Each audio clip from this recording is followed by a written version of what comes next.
Hey, what's up, everybody? Video 44 coming at you with another video. All right, Laker fans. So Quincy Olivari is who we're keeping. We're putting him on a two-way. We're moving on from Colin Castleton. Should be no surprise to anyone. To be honest with you, Castleton was kind of phased out of the rotation, and you got the signs that this was something that could be possible when you saw, hey, friend, hey, what's up?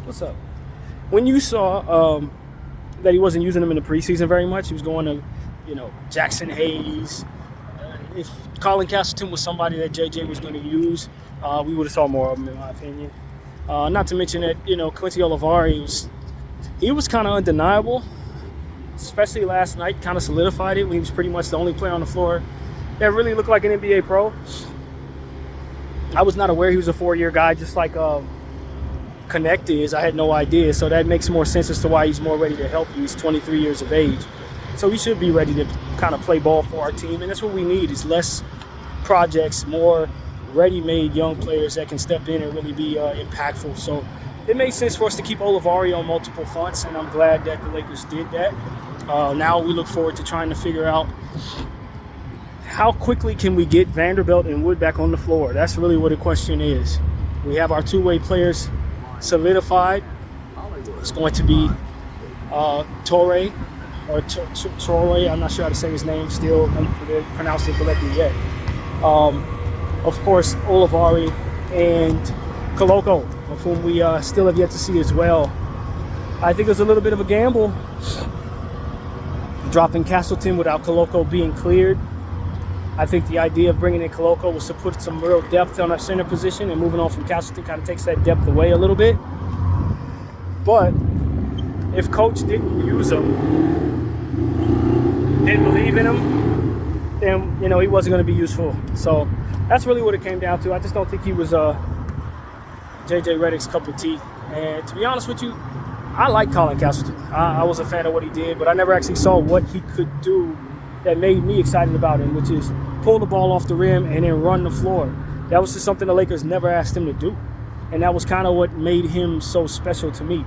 So we were asking him to be a bit more traditional as a center. And to be honest with you, I just didn't think he was that traditional. He's not a particularly big person, strong person. Could rebound pretty well, but not in a way that helped you in some of the areas that the Lakers have issues. So moving on from him was the decision I ultimately think I would have made too, even though Koloko, we haven't cleared him, so it might have been safer to move on from Koloko, just in case he doesn't get cleared, then you got issues. But if he doesn't get cleared, then you could just waive Koloko and then pick up Castleton on the two-way anyway. So I guess that's what the Lakers are thinking, but I do have some concern about what's going on with Koloko. I don't have any clue what's going on, and I think that's the concern. So usually by now we would have heard something saying, he's close or far away, or he didn't get cleared or is cleared. We haven't heard anything, and that was throughout the whole preseason. So with that being the case, obviously Vanderbilt being out for at least another 2 more weeks, which could add up to more. Christian Wood, I'm not really sure exactly what the situation is there, but I guess he's making progress last I heard. So, we're going to start the season small, man. And that doesn't bode well going into this game against the Timberwolves, where you have to deal with Julius Randle, newly acquired, Naz Reid, of course, Rudy Gobert, a young fellow who I think is breaking out in Josh Minott. So they got guys that you got to deal with at that power forward position, center position, and I just don't think this bodes very well for us going into this particular game. I don't. But I'd be lying if I said I wasn't thrilled that we kept Olivari. I think they were getting so much pressure to keep him that even if they decided they wanted to go in a different direction, they would have gotten such backlash. It wasn't even worth it, to be honest with you. When you could clearly see that this player is good, that he's better than some of the guys that we're holding on to, that we're stuck to some pieces that maybe can't help us by way of them not being worth anything in the trade market, and not being in our best interest to waive them, because their numbers are still going to be on the books even if we waive them. So this is a lot of different things that just made it so that the Lakers couldn't really move on from some guys that they probably would prefer to move on from. So when a guy like Koloko comes in and plays well, then you got to put some credence to that and keep the guy around. So I think that was the right decision. I think it was the only decision we would have accepted as a Laker nation. So, for me, I just think that it feels good that the Lakers are using some common sense. I think it's the word we'd use. Common sense. Koloko is somebody we want to see play. So I think that's the only thing that you wonder if it's the right decision, is to move on from Castleton for Koloko. But to move on from Olivari would have meant that we were giving away probably the best player we've seen yesterday out of 7 guys that we had in rotation. The Lakers lost by 58 points. It was a disaster, but I think we got some data that helped us make a good decision. And I'm not gonna lie, I'm very excited about Quincy Olivari. I do think he's gonna have to spend some time in the G League, so having him on a two-way is the way to go. But his overall confidence, his energy, his infectious personality, he's just into it, man. You could tell he's into it. And I don't think the Lakers, when you talk about value on the market, which is something that the Lakers assets don't tend to find itself being very valuable in most situations, this is a guy who, because of what people have seen him do in two nationally televised games, I think Milwaukee was nationally televised, and of course in the last one yesterday that I don't know how many people were watching, but it was on TNT, I believe. You just didn't expect that he was going to be someone that would be on the market for very long. There was a demand for this young fella. You know what I'm saying? That's what it really came down to. There was a demand within the organization's fan base that wanted to keep this player. And I believe there may have been some demand in regards to the market with somebody maybe wanting to pick him up. So you really couldn't afford to let him walk because he had some demand. And a guy like Colin Castleton, I can imagine he'll probably get picked up on a two-way somewhere too. There are a lot of people out there who believe in him as well. But I just don't think he had the type of buzz that Olivari had, to where you're going to really regret letting Olivari walk. And Castleton, you can kind of live with it based on your notion of what his value is in the market right now. Wasn't really any.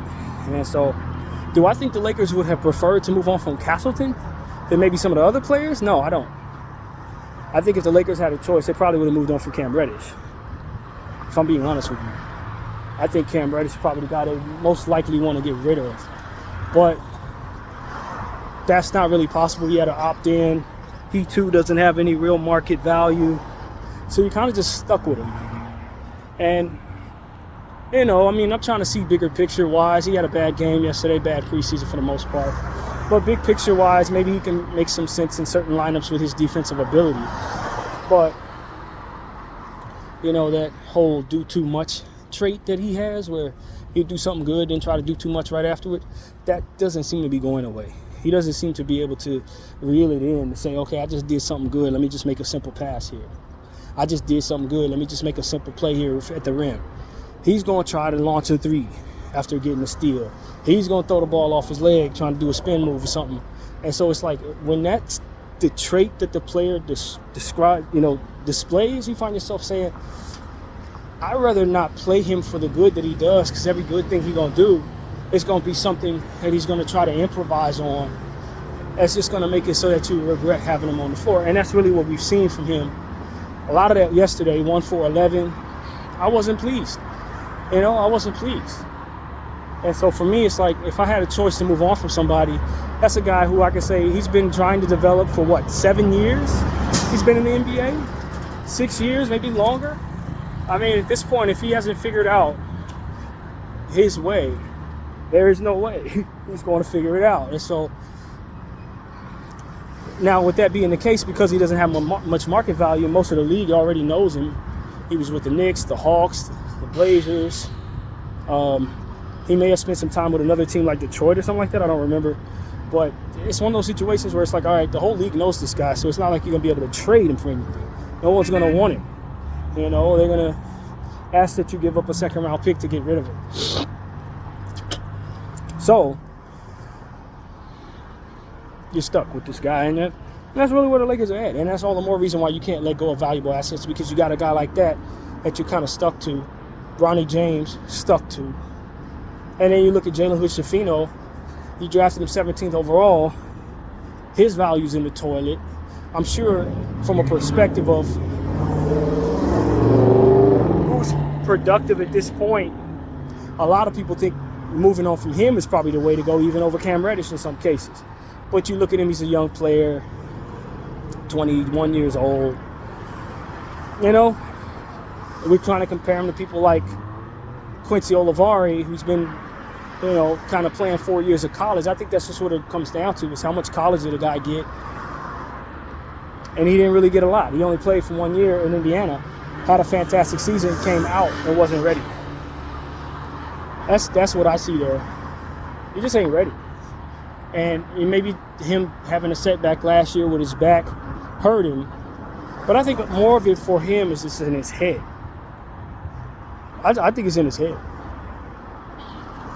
Because he killed it in the G League, but on the basketball floor with the NBA, he can't even barely dribble. Like, it's really bad. So Jalen, I think he's the kind of guy where if you give him minutes every game, even though that's going to be horrific to watch, eventually he's going to figure it out. I really do believe that. You put him out there every night in garbage time, for better or for worse, eventually he's going to stop sucking. Problem is, how much sucking does he have to do before that happens? You understand what I'm saying? And we don't have to do that because there's a G League affiliate that we can send him down to. Problem is, he smokes the G League, and I'm pretty sure if we send him back down there, he's going to smoke the damn G League. His problem is not just that he needs to develop. It's that he needs to get used to the bright lights. You know what I mean? He needs to get used to playing with the Lakers. So if you send him to the G League, he excels in the G League, you bring him back out here and he's bumbling and fumbling. What the reps needed was for him to play with the Lakers over and over and over and over and over again. And as a young player, you can see him get used to that, have a couple of good games, find himself in some moments, and then his confidence will build from there. So I wonder, although I do believe he needs some development and lots of it, I wonder if sending him to the G League isn't necessarily the way to go if the problem is him having the jitters in purple and gold. That's what I wonder about with Jalen at this point. I just think that boy gets the bubble guts putting on this Laker uniform. And another thing is he has to be utilized correctly. He's a very unique point guard. Pick and roll, pick and pop. Pick and roll, pick and roll. If you're not putting him out there to do that, if you don't have a pick and roll partner from him to run consistent pick and roll plays, you're not really getting what you drafted there. And this is sort of like I said about Colin Castleton. If you don't have Castleton pulling the ball off the rim and initiating the offense running down court, then you don't really have what makes him special on display. They're asking him to be traditional. And I think the same thing with Jalen Hood-Schifino. We're asking Jalen to be traditional when he has specific things that he's good at. If you don't put him in those positions to do those specific things, then you're just asking a guy to do something that he ain't wired to do. And if we never identify that, which is what coaches tend not to do sometimes with certain players, you never actually identify what they're good at, and you just put them out there to be what it is that you need them to be for what your system is, then you just misdiagnose the player for what he's not, call him trash, and then move on from him. You gotta do homework on this particular player, look at what he's good at, and then put him in positions to do that. And that's ultimately what it is. So I just think that he's not being utilized correctly as of yet. And I trust JJ Redick will figure that out. And it's on the kid to verbalize that too. Don't expect people to figure out your game if you ain't gonna verbalize it. I like being in the pick and roll. I shoot the mid-range jumper repeatedly, and then I make plays off of that. That is who Jalen Hood-Schifino is. If he ain't gonna tell people that, if he's gonna sit up there and just nod his head at them coaches and roll his eyes, then damn it, don't expect to be fed those opportunities that you need to display your best. Communicate. Some of that's on these kids. You got to navigate, just like they say about going to school. You got to navigate your own path in school. You can't just, especially if you're going to college specifically, you got to navigate your own path. If you don't be proactive and tell the counselors what you need and what you want to do, then they're just going to throw you in something that's not for you, and you can just be upset but unhappy about it. But I don't think the NBA is much different in that regard. Communicate to your coaches, and coaches need to communicate with players. And when it comes to Jalen, he's a pick and roll guy, man. If he ain't running pick and roll, he probably ain't running properly. It's what he does. So that's something I identified just from doing my own little homework. And I hope we can put him in positions to do that. Get him a pick and roll partner and let him run them pick and rolls to death. He likes that mid-range jumper straight ahead. If he's not doing that, he ain't getting the most out of it. So that's really what it is. And that's another reason. That's much of why I didn't want to draft him. Because I don't think that's what the Lakers really needed. And that's not the type of point guard we need. Did we want a homegrown point guard? Yes. Did we particularly need a mid-range specialist that only runs the pick and roll? No. No. That ain't the type of piece we needed. And so I don't know, man. Now that we have the kid, we can complain about who he's not every single day. We can do that. But it would probably make a lot more sense to just put him in positions to do what it is he's good at and not try to compare him to the people that we left on the board. Because we left some really good talent on the board, and that's always going to be on our minds no matter what this kid turns into. You know, Cam Whitmore should have never been passed on. And that's what it really comes down to, man. I don't think I'm ever going to get over that, if I'm being honest with you guys. I'll never get over that. I just don't. I don't see how one person can look at Jalen Hood-Schifino highlights and then Cam Whitmore highlights and then take Jalen Hood-Schifino. I don't know how you do that. And I remember how everybody was viewing Jaime Jaquez. Jaime Jaquez was actually supposed to go in the mid-20s. So you probably would have traded down to get Jaquez, which is why I don't argue we should have got Jaquez, because that was high for him at 17. Podziemski, same thing. That's high for him. Jalen Hood-Schifino was supposed to be taken around 16, 17. He was supposed to fall to us. And you're supposed to pass on him because the 5th overall prospect, on most consensus, Cam Whitmore, fell all the way to you, just like we had this year happen with Connect. And so when that piece was on the board, people just kept letting him pass up. And he fell to the Lakers, a team that needed the assets.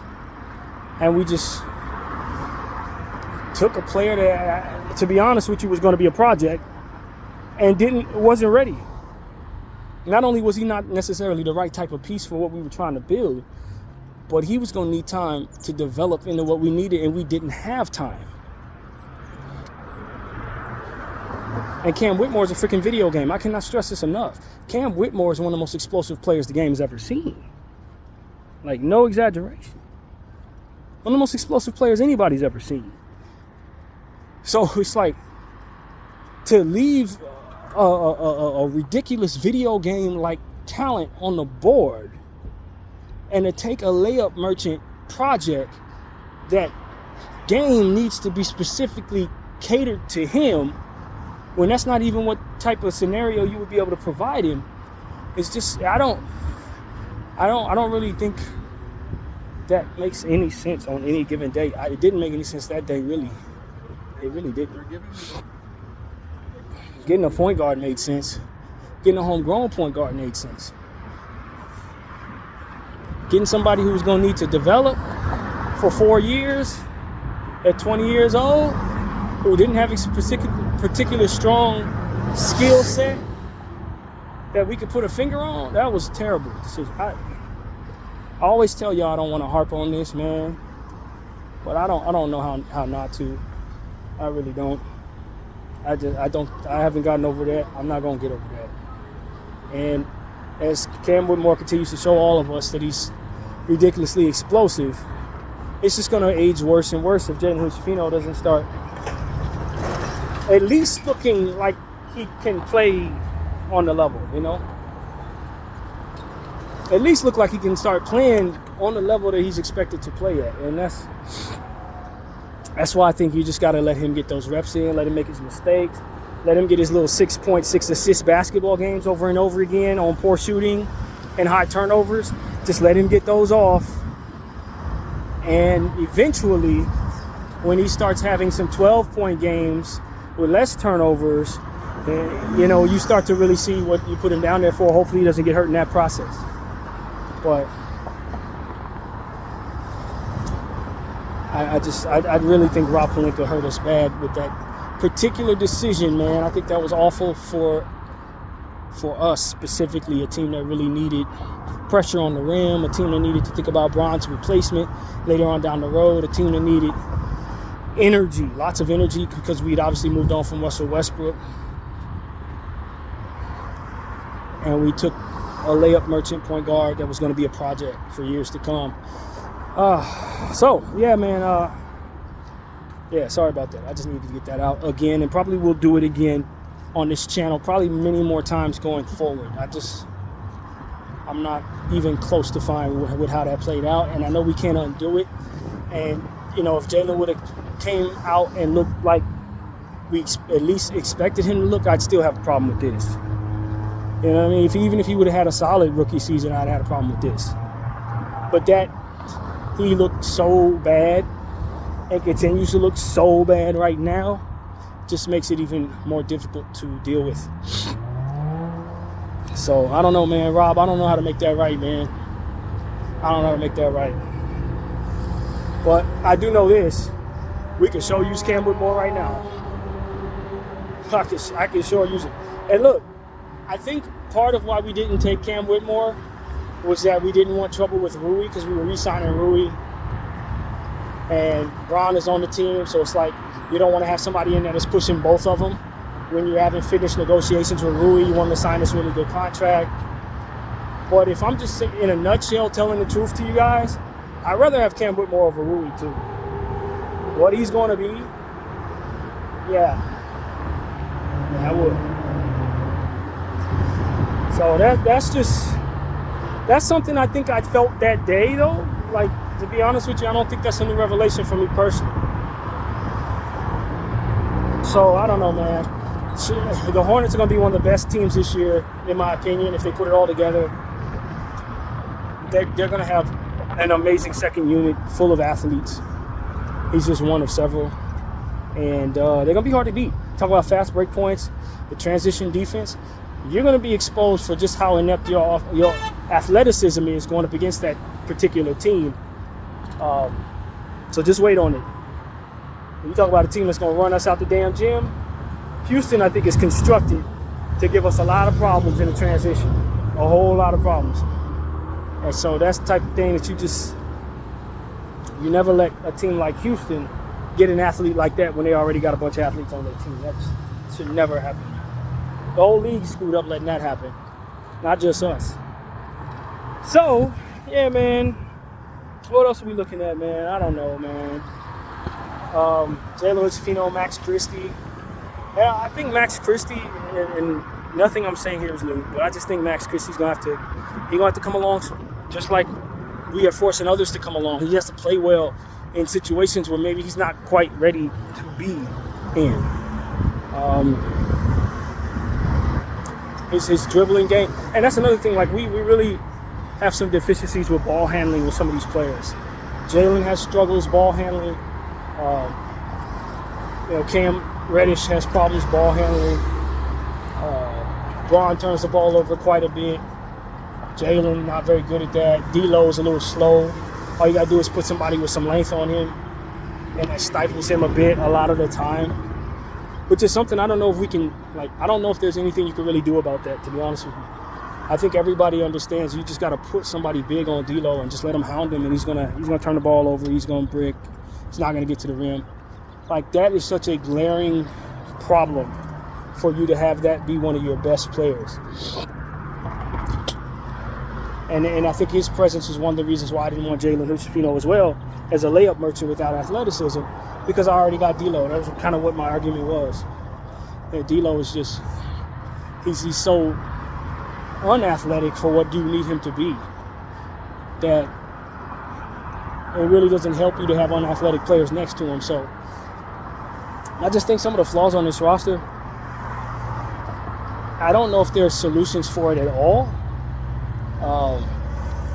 Without us giving up second-round picks and first-round picks to kind of move some stuff around.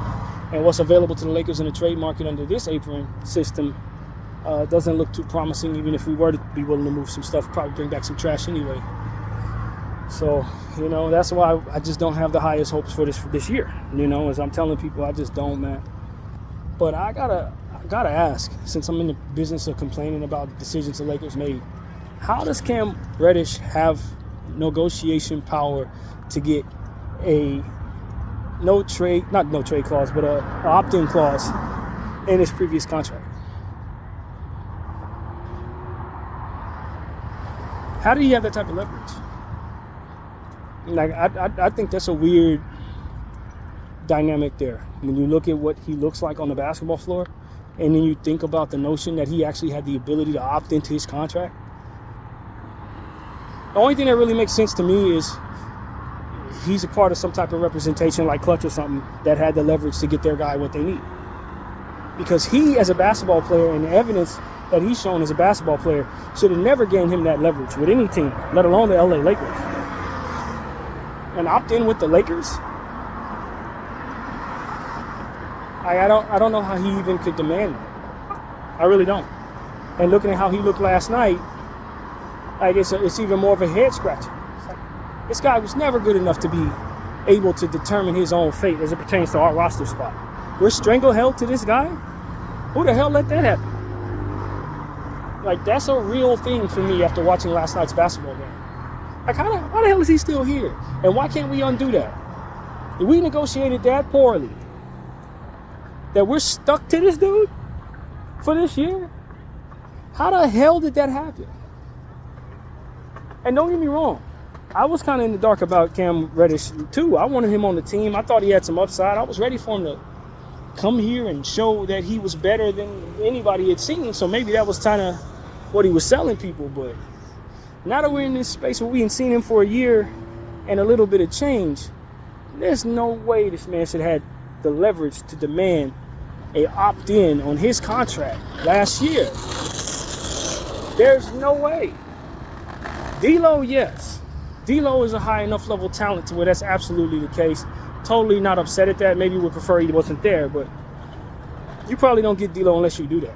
We needed Reddish that bad last year to where we were willing to give him a no-trade clause instead of letting him walk, or a opt-in option is what I'm trying to express, instead of letting him walk. And we needed him that bad last year. Yeah, it's frustrating, man. Looking at some of the stuff the Lakers got going on, now it's like, okay, well, I got to move on from Castleton. Castleton ain't looked that great, but as I've already mentioned, I would have much rather give up on Cam Reddish. Clearly, I can't give up on Bronny James no matter what, so I'm not even thinking about that as an option. But Cam Reddish, I shouldn't be stuck to no damn Cam Reddish. No. So I'm very disappointed that is the reality of the Lakers situation. We just got too many players that we can't rely upon to be very healthy at a given moment. And while I appreciate that our team is back and we're going to play some basketball, and that's always good, those of us who lived through lockout years, we know what it looks like when that happens. You're glad that the team is playing, but got so much on this team that just shouldn't be here based on bad negotiations, bad drafting, underdeveloped talent not being developed properly last year with bad coaching. It's just too much wrong, man. One-dimensional players, injured one-dimensional players. You know what I'm saying? And a 40-year-old superstar. Like, I'm worried about what this is going to look like if things start to go wrong. And if you're projecting the way I'm projecting, then they look like they could go wrong. It's the odds of these things going wrong, man, pretty good. So, yeah, man. I don't know, man. I just hope that we're not giving the Atlanta Hawks Ace Bailey or something like that with this type of season we got going on coming up right now, because you don't have to be the worst team in the world to get the first pick. Atlanta showed us that last year. So I'm just telling y'all, man, this situation looks pretty bleak if things start to go wrong from here. So, you know, we definitely got Dalton Knecht. We're excited about him. He's a hell of a piece. 35 points in game-winning fashion. It's kind of spectacular. I'm not upset at drafting him under any circumstance. I don't know that we draft him. If we would have taken Cam Whitmore, probably would have let him slide. I think it was a shame of not taking Cam Whitmore that made us ultimately seize the draft equity of Dalton Knecht. But you know, it's going to take a hellacious season from Dalton Knecht to kind of mask some of the issues of some of the other role players, man. Bron and AD going to stay healthy. Hopefully we get that going. Austin Reeves going to play well. You know, I've been listening to a lot of people say that Austin Reeves and maybe even Max Christie are dispendable now that we have Dalton. Now, they do different things. That's the reality. They do different things. Austin Reeves is a player that's going to likely make plays for others. Kind of get to the line repeatedly. Maybe not going to shoot the three at a high clip in most years. but will attempt them, stretch the floor, do a lot of combo stuff on the offensive side. I don't know that you can expect your playmaking makes as much sense if you move on from Austin with the intention of Dalton Knecht replacing him. You kind of want them both. It's Austin getting the ball to Dalton. That's kind of how I look at that. Playmaking down there and pure shooting off the dribble and pure shooting off the catch. So for me, I would rather have them both than choose one or the other. I know that's like a low-hanging thing for people because they're both white guys, but I'd rather have them both. I think they fit with one another. One of them's on an excellent contract, the other's on a rookie contract. So for the foreseeable future, they're very cost-effective pieces. I don't see no reason to get rid of either one of them. I don't. I'm not the guy that says we got one white guy, so we move on from the other one. That's not a real thing, man. No real basketball mind is going to actually say that. These are pieces that just fit with one another. You don't have to choose from one or the other, so I don't agree with that. And as far as Max Christie does something that those two don't do, and they do things that he doesn't do. He's not a playmaker, can't pass very much at all, but great on-ball defender. They're both not.